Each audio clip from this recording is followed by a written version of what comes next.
Hi, I'm Miss April, and I'm an educator who helps you find great resources and vet them for reading level and comprehension to see if they will work with your group of kids. Today we're looking at My Brain is a Racecar by Nell Harris. This is a great book for people with ADHD to learn coping mechanisms, and it works with this beautiful metaphor of car maintenance.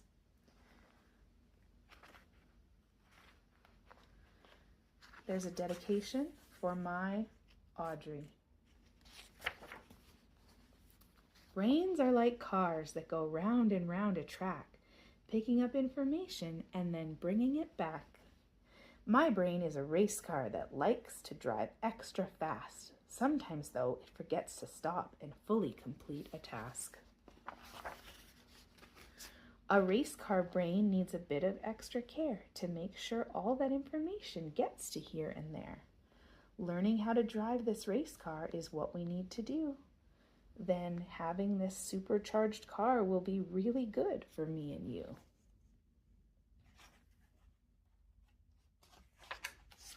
Race car brains work extra hard to go the extra mile. Driving fast all the time is definitely a race car's favorite style. But driving the car this way for too long can lead to overheating, and then I burn out.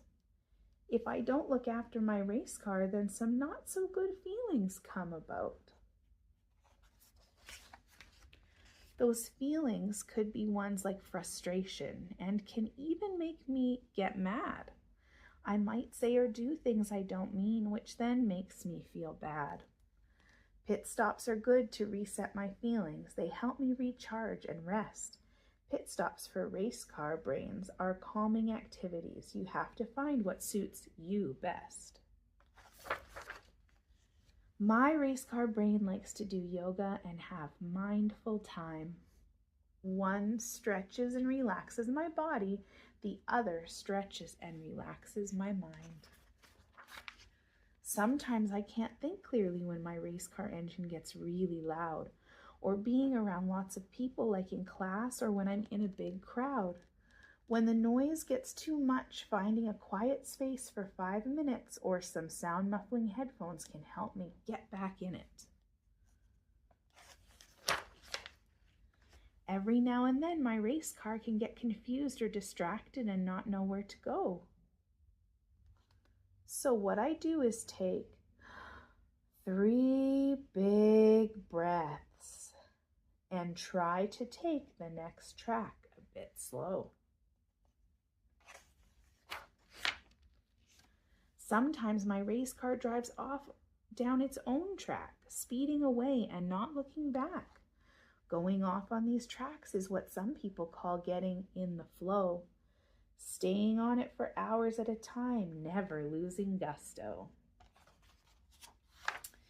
Others might see it as though I'm not interested or I don't care.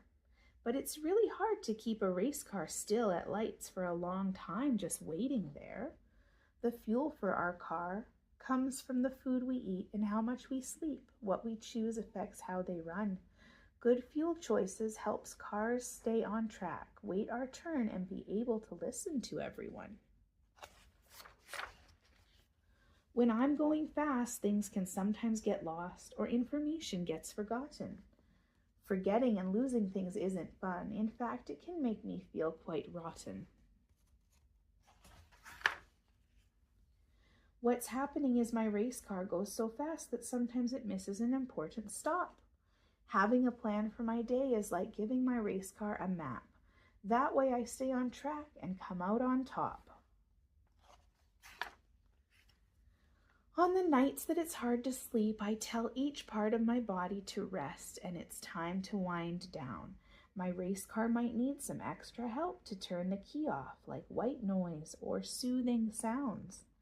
Looking after this race car is an important thing to do because this race car brain is pretty special and it can do cool things too. The end. Brains are like cars and some go extra fast. These race car brains need extra care to make sure they stay up to the task. And then there's a QR code that you can scan for free mindful activities. So again, this is a beautiful book for people with ADHD to put that self-care into a race car metaphor.